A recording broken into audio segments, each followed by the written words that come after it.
नमस्कार मित्रों, आज हम चर्चा कर रहे हैं बीए भाग थर्ड महाराजा गंगा सिंह विश्वविद्यालय और बीए भाग प्रथम राजस्थान विश्वविद्यालय में भारतीय समाज में जाति के संदर्भ में ये हमारी 8वीं मुलाकात है। कल मैंने जैसे आपको बताया था कि क्या जाति वर्ग में परिवर्तित हो जाएगी, आज उसी पे विस्तृत चर्चा करेंगे। Is caste change into class? जाति व्यवस्था में होने वाले विभिन्न परिवर्तनों को देख के कई विद्वान ये निष्कर्ष देते हैं कि भारत में जातियां वर्ग का रूप ले रही है। उनका मत है कि औद्योगिकरण, नगरीकरण के प्रभाव के कारण जाति संरचना में परिवर्तन हुए हैं, जन्म का महत्व घटा है और व्यवसाय एवं जाति के आर्थिक आधारों में परिवर्तन हुआ है। जाति के भीतर ही वर्ग पैदा होने लगे हैं और विभिन्न जातियों के व्यक्तियों एवं विभिन्न जातियों के व्यक्ति एक वर्ग में सम्मिलित हो रहे हैं। जाति ने अपना जातीय संगठन बनाकर वर्ग की विशेषताएं ग्रहण कर ली है। उदाहरण के लिए शहर में हरिजनों की अपनी ट्रेड यूनियंस हैं जो उनके हितों के लिए उसी प्रकार से संघर्ष करती है जैसे मजदूर वर्ग मालिक वर्ग से। इसी प्रकार से उद्योगों में पाए जाने वाले श्रमिक संगठनों में भी सभी जातियों के सदस्य होते हैं। इन संगठनों के निर्माण का आधार जाति नहीं वरन समान व्यवसाय है। एक व्यवसाय में लगे विभिन्न जातियों के लोगों में वर्ग चेतना पैदा हुई है। वे अपनी मांगों को मनवाने के लिए एक ही झंडे, मंच एवं राजनीतिक दल के अंतर्गत सम्मिलित होते हैं। देश के विभिन्न भागों में बनने वाले जातीय संगठनों में एकाधिक जातियों के सदस्य पाए जाते हैं। विशेष तौर पर निम्न जातियों द्वारा बनाए जाने वाले संगठनों में एकाधिक निम्न जातियां सम्मिलित हुई है। रजनी कोठारी ने गुजरात में क्षत्रिय जाति के संगठन का उल्लेख करते हुए कहा कि इस संगठन में एकाधिक जातियों के सदस्य हैं। इस प्रकार जातियां, जो कि पहले एक बंद व्यवस्था थी, में अब वर्ग की भांति ही खुलापन आता जा रहा है। उद्योगों में ही नहीं वरन कृषि में भी यही स्थिति है।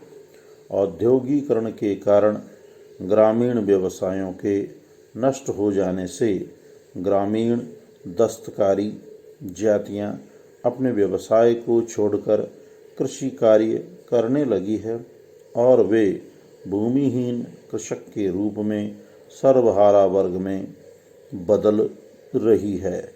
निम्न जातियों को वर्ग में बदलने में प्रजातंत्रीय व्यवस्था एवं उन्हें दिए गए आर्थिक राजनीतिक अधिकारों ने भी महत्वपूर्ण भूमिका निभाई है।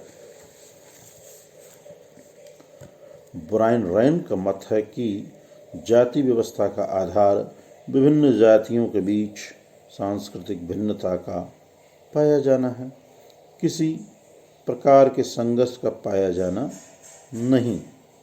आज एक और विभिन्न जातियों के बीच सांस्कृतिक अंतर कम हुआ है, अर्थात विवाह, खान पान एवं सामाजिक सहवास के नियमों में शिथिलता आई है, किंतु दूसरी ओर उनके बीच पारस्परिक प्रतिस्पर्धा एवं संघर्ष में दिनों दिन वृद्धि होती जा रही है। इसका अर्थ यह हुआ कि जाति में वर्ग संघर्ष की विशेषताएं आती जा रही है और जाति वर्ग का रूप ले रही है। उपर्युक्त विश्लेषण से ऐसा प्रतीत होता है कि भारत में जाति वर्ग के रूप में परिवर्तित होने की प्रक्रिया में है। इतना सब होने पर भी हम यह स्वीकार नहीं कर सकते कि जाति ने वर्ग का रूप ग्रहण कर लिया है या भविष्य में कर लेगी। जाति का आधार सामाजिक है और वर्ग का आधार आर्थिक। इन दोनों की प्रकृति एवं मौलिक विशेषताओं में काफ़ी अंतर है। इतना अवश्य है कि समय के साथ जाति में वर्ग की कुछ विशेषताएं आने लगी है, फिर भी वह अपनी पृथकता बनाए रखेगी। इस संदर्भ में डॉक्टर योगेंद्र सिंह ने उचित ही लिखा है, किसी समान राजनीतिक या आर्थिक लक्ष्य की प्राप्ति के लिए कई बार कुछ जातियां संगठित हो जाती है और इस दृष्टि से उनमें वर्ग की विशेषताएं दिखाई देने लगती है, लेकिन ये परिवर्तन क्षणिक है।